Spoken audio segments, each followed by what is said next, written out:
Hi friends, host Eric here with his beloved darling Rachel, and together we are driving to Merced to the dispensary to get some more weed. And I thought it would be a good opportunity for us to discuss some interesting stuff that's popped up. So this is what I have to say about Club ENTP right now. He's not being boring. I don't like what he's saying, but he's not being boring. And so I don't have any problem responding and tit for tatting, you know. I find watching his media uncomfortable because he's issuing a lot of personal attacks and stuff. You might say, you know, I've issued plenty of attacks on him as well, but I don't bring his family into it, you know? And regardless,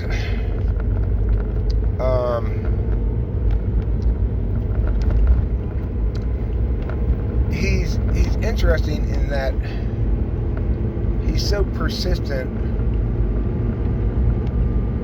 that he's resumed a course of action that presumably he learned was a fiasco the first time he executed it, you know. So I want to talk a little bit about what certain kind of words mean, like lies versus insults versus just being wrong versus being correct but being intentionally misleading, for example. So let's start with me calling him dumb. That's an insult. That can't be a lie, okay? It's not a statement that can be falsified. It's an insult.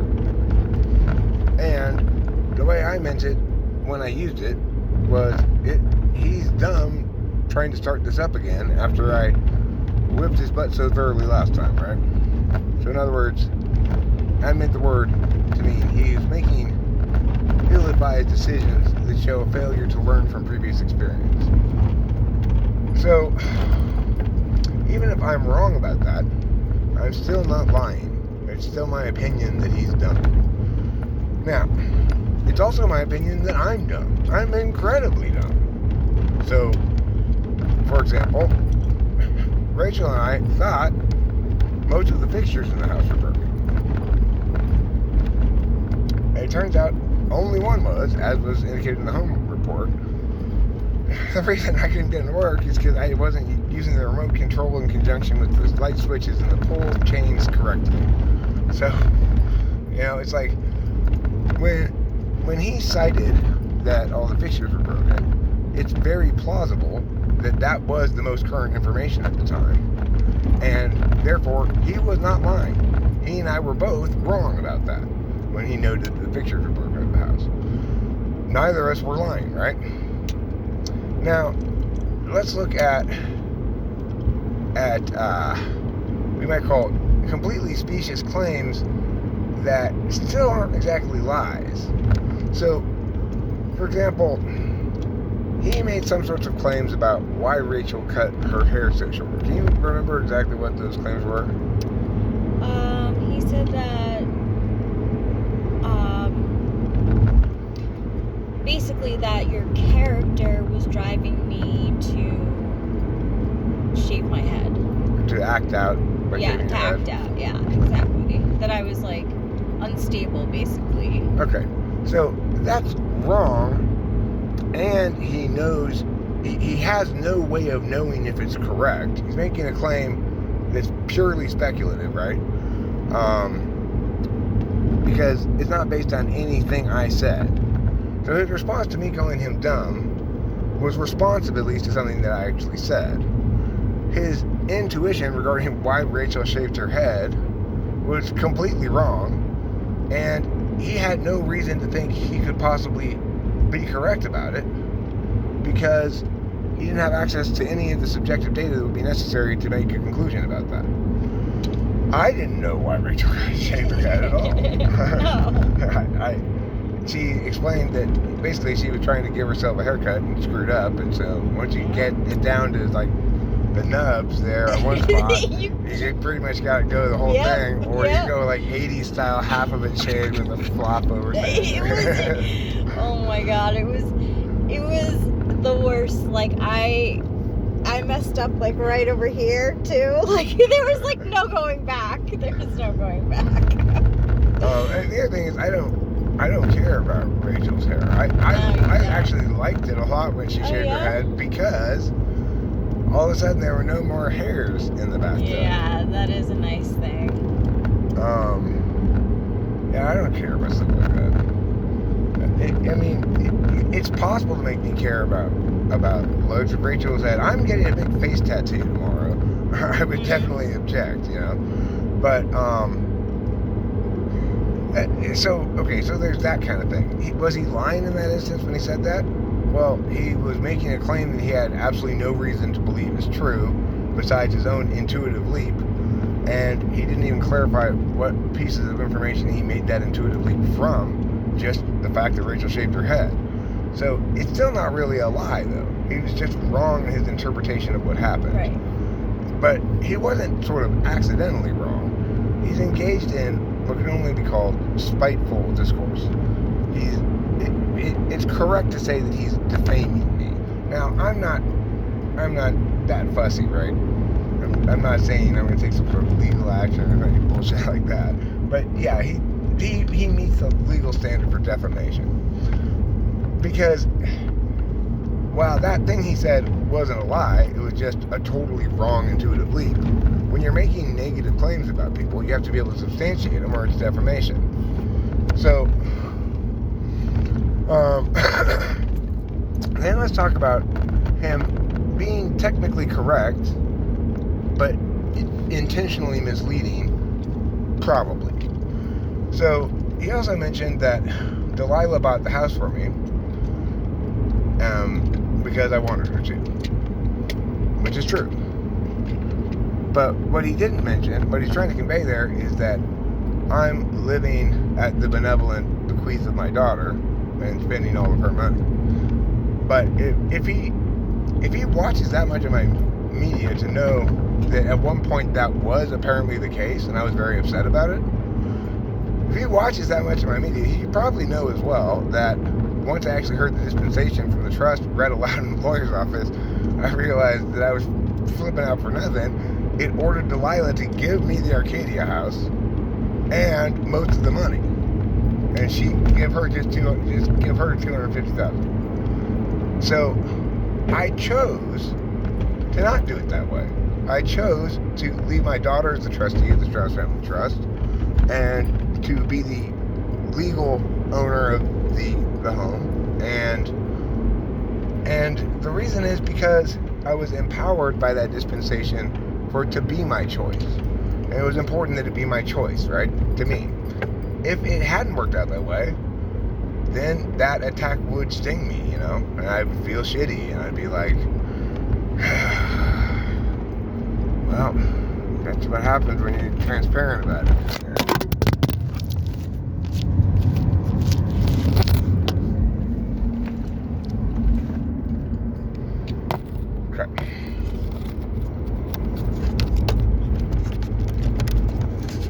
Okay. Okay, let me pause. Okay, so driving required my attention for a second. So the thing is, I don't know exactly what's going on with this guy, but I don't feel angry at him, really. I feel, you know, it's like he was fairly open and transparent in some ways in that stream, the bits of it that I watched. It's pretty hard to watch somebody just defaming you with nonsense, right? You know, he says this house we bought is a money pit and it's going to burn down and fire our country, and what a terrible decision I made. I mean, that sort of stuff is just spiteful. None of us know how it's going to turn out. So far, it's not turned out to be a money pit. Getting the electrical fixture fixed only cost $175. It turned out to be an easy fix. He had the part in the truck, and he was able to just fix it. The bathtub's going to be a little bit more expensive. But remember, we bought the house at under its appraised value, and at the very bottom of the market here in Mariposa. And I noted this when we came up to move in, which was a couple months after we technically bought it with our contingency buy. Or locked in our right to buy it, basically. Exclusive right to buy it. So anyway, that they have this chart in a realtor's office that shows trends. And it's like right when we made our contingency buy, at the very bottom of the thing. So it was definitely a good investment. Now, you can't judge quality of decisions by outcomes. It may be the case that there's another fire and the house burns down, you know. We'll have it insured, and that would suck, but that still wouldn't make it a bad decision. We can't evaluate decisions like that. It's a great decision because Rachel and I are really happy here. Yeah. It's been a bit of a frustrating move-in period because we're also extremely retarded about certain things. Yeah. Like, not getting that. I mean, there's so many things I just was like, and everybody's dumb in their own way, right? Yeah. When I was saying clubbing to people to him, I was saying he was dumb to be trying to start this shit up again, since he should have learned something from the last time. You know, he's capable of reasonably articulate speech,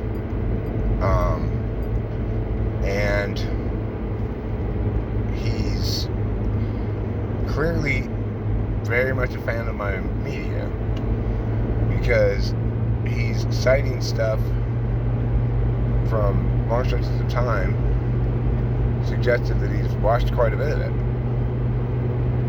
The thing is, I couldn't make it through much of his video because it was just like, okay, come on now. But I don't wish ill on the man, right? I'm not spiteful about him. I don't want him to suffer, or I don't want to frame everything he does and every one of his actions and words as a mistake or a failure or something. I just think it's dumb to start a fight with me. Call me arrogant or whatever, but because, like, this video is unavoidably going to sound so much more reasonable than what he was saying. He was attacking my family and talking about my relationship with my dad and stuff like that. I get that he's gone through some tough stuff as well. And that brings me to the next segment of this video, which I want to stress, I am not saying necessarily applies to Club ENTP. But here is a general rule I've discovered in life. People who have been damaged by especially childhood abuse of some sort, and or people who generally fall into the dark triad category,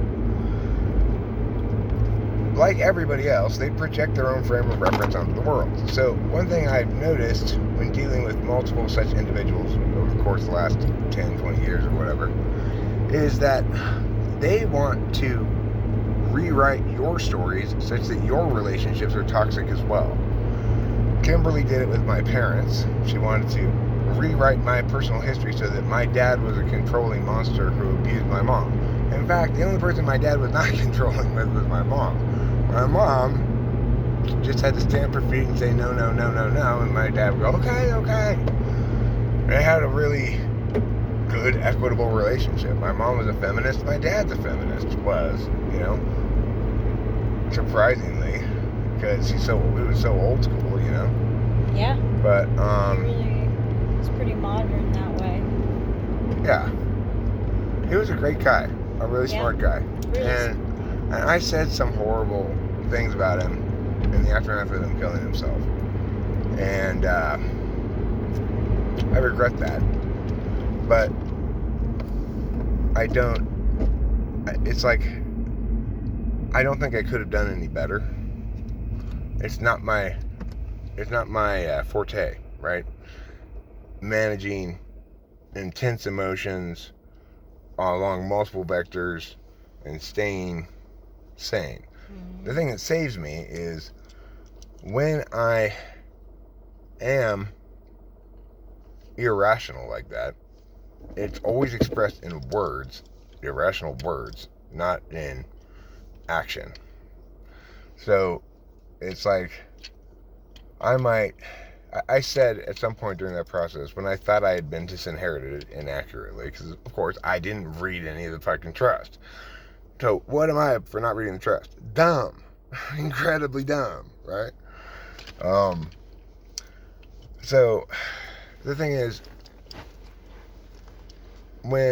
before I read the trust and realized that the dispensation had left me almost a full inheritance, then before I learned that, I was very angry at my father, because he had set it up and had informed me year after years after years of what was going to happen when they died and how I was going to be the heir, and then later on how Delilah and I were going to co-manage the thing, right? So during that time period when I thought I had been arbitrarily and insanely cut out of things in the last minute for no reason, I said, my father's ashes belong in a dumpster. Now, that's bad to say that, and I regret saying it. But what saves me, because I'm an ENTP, is I don't actually do things. I was never going to actually put them in the dumpster. I just say things. And I don't even say I'm going to put them in the dumpster. I say they belong in the dumpster. So I'm really quite careful, even when I'm being horrible with my words. And what saves me ultimately is in moments where I don't have access to my normal manner of being. Like after somebody in your family kills themselves and they die in your arms, it's pretty emotionally disruptive. I would note at this point that Club ENTP, this is hearsay. I heard it from somebody else. I didn't hear it in the video myself. So, if I'm wrong about this, then I am ready to be corrected in the comments, okay? But apparently he said that I stopped playing with my dolls because he teased me for it. I stopped playing with my dolls after my dad shot himself. I mean, and even then, I didn't completely stop playing with them until it was time to move, and I dumbly put them in the pod. Why? Yeah. Because I'm dumb, right? When I say I'm dumb, it's expected for people to say, okay, he means contextually he's dumb about those sorts of things, which is exactly how I meant the term when I said he was dumb. He doesn't get how this is not going to play well for him. The stuff that he was saying about me is not going to play well because he's doing things that everybody generally agrees are not cool, like attacking my family, So, I still see, I make the assertion that it is my opinion that there's a lot of deep-seated anger in that individual. And I've been an angry person myself, I've never been that angry, I don't think. And I want to clarify something else too. The exception to the idea that I can know others better than they know themselves by knowing their type and knowing the correct cognitive function map approach to understanding things, there's an exception to that. Damaged or toxic people. Because their motivational matrix is defined more by the failure to do the basic developmental stages right, and it destroys capacity to trust and various other things, So in those instances, it's true that people who suffered a lot of childhood abuse, they don't they're less understandable, less comprehensible through typology, because their particular experience is so it's such an outlier way of being raised, and so awful that the necessary stages of emotional and spiritual and intellectual and physical development that a child has to undergo to be a healthy, fully functioning human being never get put into place. Now, it is possible to overcome, say, BPD, for example, but it's very, very hard, and it starts with a fundamentally honest approach to things. So it's like when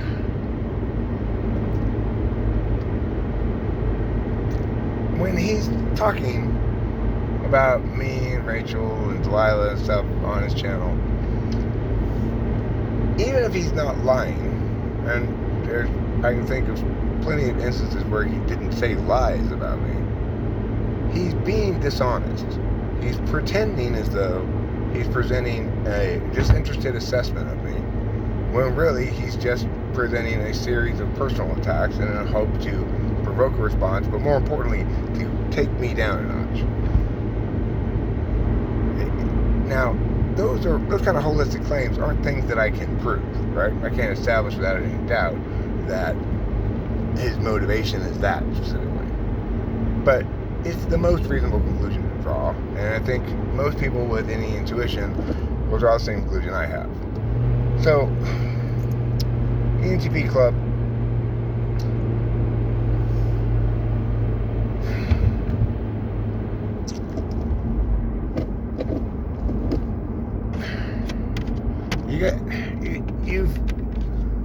you've had a productive off season.